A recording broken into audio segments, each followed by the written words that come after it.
વલસાડ જિલ્લામાં મેઘરાજાની જમાવટ. વાપીમાં સવારે ખાબક્યો ધોધમાર વરસાદ. 4 ઇંચથી વધારે વરસાદમાં પાણી વલસાડ થયું.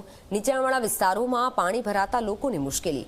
વાપીનો મુખ્ય અંડરપાસ પાણીમાં ગરકાવ થયો. અંડરપાસમાં પાણી ભરાઈ જતા લોકોને ભારે હાલાકી. પ્રી મોન્સૂન કામગીરી પાછળ કરોડોના ખર્ચ બાદ પણ મુશ્કેલી યથાવત. તંત્રનો પ્રી મોન્સૂન પ્લાન વરસાદી પાણીમાં ધોવાઈ ગયો છે.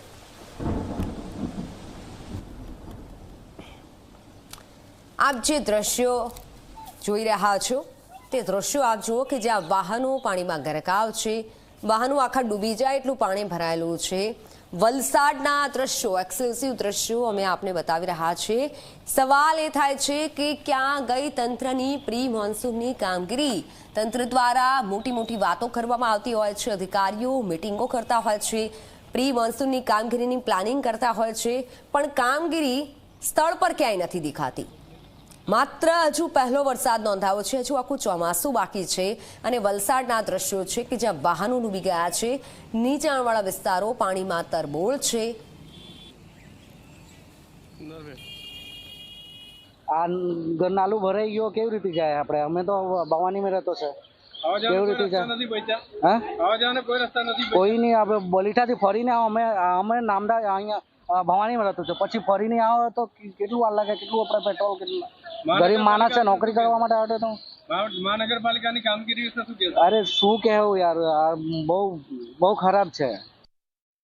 આપણે ચલાતી આવીએ છીએ ને બધી જગ્યા આપણે વાપીમાં પૂરી જગ્યા પાણી ભરેલું છે ને ન તો આવવા માટે જવા રસ્તો છે ને જવા માટે રસ્તા છે, બડા ગરનાળા ભરેલા છે. હવે ન તો આપણી લાઈફ તો એવી થઈ ગઈ છે કે પાણીમાં જતા રહીએ છીએ.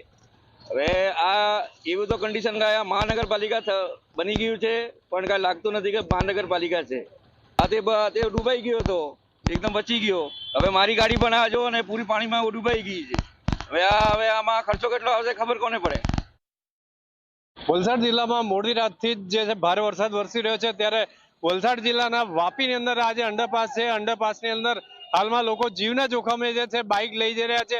હાલમાં જ એક બાઇક વાળો જે છે પાણીની અંદર સ્લીપ થઈ ગયો હતો અને પડી ગયો હતો.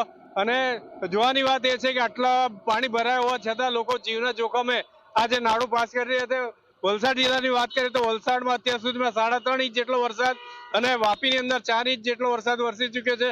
જ્યારે સૌથી વધારે જે છે સંઘ પ્રદેશ દમણની અંદર લગભગ 6.5 ઇંચ જેટલો વરસાદ વરસી ચુક્યો છે. અને આવનાર સમયમાં હજી પણ ભારે વરસાદની આગાહી હોય, જેને લીધે જે વહીવટી તંત્ર જે છે એલર્ટ મોડ પર દેખાઈ રહ્યું છે.